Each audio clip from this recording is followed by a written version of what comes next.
चंद्रमा तारा जी को ले गए तब इनका बुध हुए, तब मतलब कि चंद्रमा की संतान बने बुध, क्योंकि वो तारा के गर्भ से उत्पन्न हुए और उनके पिता चंद्रमा थे। तो ये जब बात आई कि बृहस्पति की बात आई कि उन्हें कहा गया कि उन्हें तारा चाहिए थी वापस, वो भी प्रेम करते थे अपनी पत्नी से, बट कुछ परिस्थितियां बनी, वो वहाँ गई।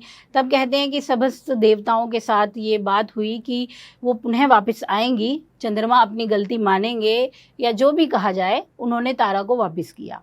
लेकिन चंद्रमा की तो ऑलरेडी 27 हाँ बिल्कुल उसके बाद अब ये तो बिल्कुल वैसे है ना जैसे इंद्र ने कितना काम किया तो ये कह नहीं सकते ना, बहुत कुछ है कि इंद्र की भी बहुत कम है, लेकिन फिर भी अहिल्या पकड़ी गई, क्या फायदा। देखिए ना, कहानियां बहुत हैं, तो शास्त्रों में तो कहानियां उलझी हुई हैं, लेकिन ये स्पष्ट रूप से इनके गूढ़ वो है, गूढ़ रहस्य है। ये ऐसे ही हम नहीं कह सकते कि ऐसा हुआ तो ऐसा क्यों है।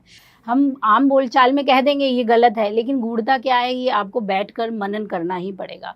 इसी तरीके से अगर चंद्रमा ने तारा का अपहरण किया या तारा उनके पास चली गई और उन्हें फिर संतान हुई बुध की, तो ये भी विधाता ने कुछ संयोग रचे थे, कुछ कारण बने जिस वजह से ऐसे होना था, कुछ कारण और बनने थे जिससे चंद्रवंश का आगमन होना था, सूर्य वंश बनना था। तो ये बहुत लंबी कथाएं हैं, यहाँ बताऊं तो एक लंबा समय निकल जाएगा कि राजा राम जी का वंश किस तरह से निकला, उनके पूर्वजों का संबंध कैसे इन कथाओं में जुड़ा।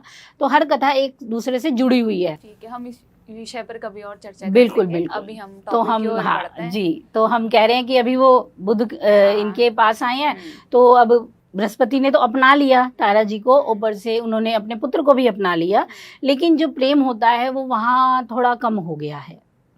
तो यहाँ पे कहा जाता है कि जब भी इनका आमना सामना होता है तो एक कंफर्टेबल नहीं बन पाता है, मतलब परेशानियां रहती हैं, असहजता रहती है।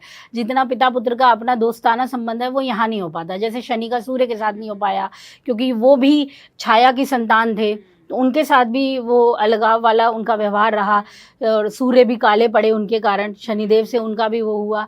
तो इसी तरह यहाँ पे बृहस्पति जी का बुध को ना पाना थोड़ा इस स्थिति को दिखाता है, असहजता को।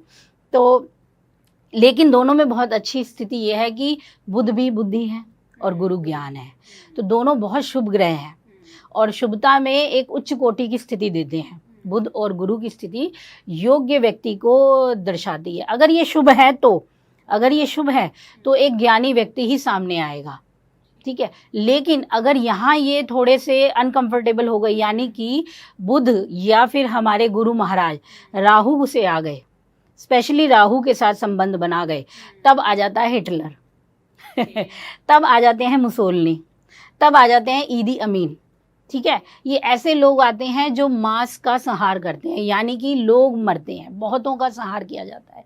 ये तब बनती है स्थिति, क्योंकि ये विचारों को बदल देती है, क्योंकि राहु आ गया ना, जहर आ गया, जहर जहाँ आएगा वो अपना फैलाव कर देगा। लेकिन जब बुध और गुरु शुभ होते हैं तब ये शुभता फैलाते हैं। तब सभी ज्ञानी जितने भी हमारे भक्ति काल के लोग हुए, माधवाचार्य, वल्लभाचार्य, जितने शंकराचार्य, इन सब के गुरु और बुध की स्थिति तो उत्तम रही है। तो ऐसे लोग फिर हमारे पास आके प्रकाश फैलाते हैं, हमें प्रकाशित करते हैं, ठीक है। तो अभी होगा ये कि अब जब गुरु आएंगे बुध में, इनमें मिथुन राशि में, तब काफ़ी चीज़ें बेहतर होंगी। मिथुन राशि को चीज़ें भी बहुत अच्छे समझ की मिलेंगी। मिथुन राशि के लिए एक बहुत शुभ समय भी होगा ये, उनको अपने नॉलेज का और अच्छा उपयोग करने को मिलेगा। और मिथुन राशि वालों के लिए ये समय है अपनी काबिलियत को दूसरों के सामने बेस्ट तरीके से रखने का। बस दिक्कत ये होगी कि थोड़े जिद्दी हो जाएंगे, अभिमान भी बढ़ सकता है, अपनी बातों को आगे रखने वाले हो जाएंगे, क्योंकि गुरु जब वहाँ आएंगे तो वो ये चीज़ ज़रूर देंगे बुध के साथ मिलकर, ठीक है। अगर आप ज्योतिष से जुड़ी अधिक जानकारी प्राप्त करना चाहते हैं तो डाउनलोड करें माई ज्योतिष ऐप। एस्ट्रोलॉजी से जुड़ी लेटेस्ट जानकारी के लिए फॉलो करें माई ज्योतिष का फेसबुक और इंस्टाग्राम पेज।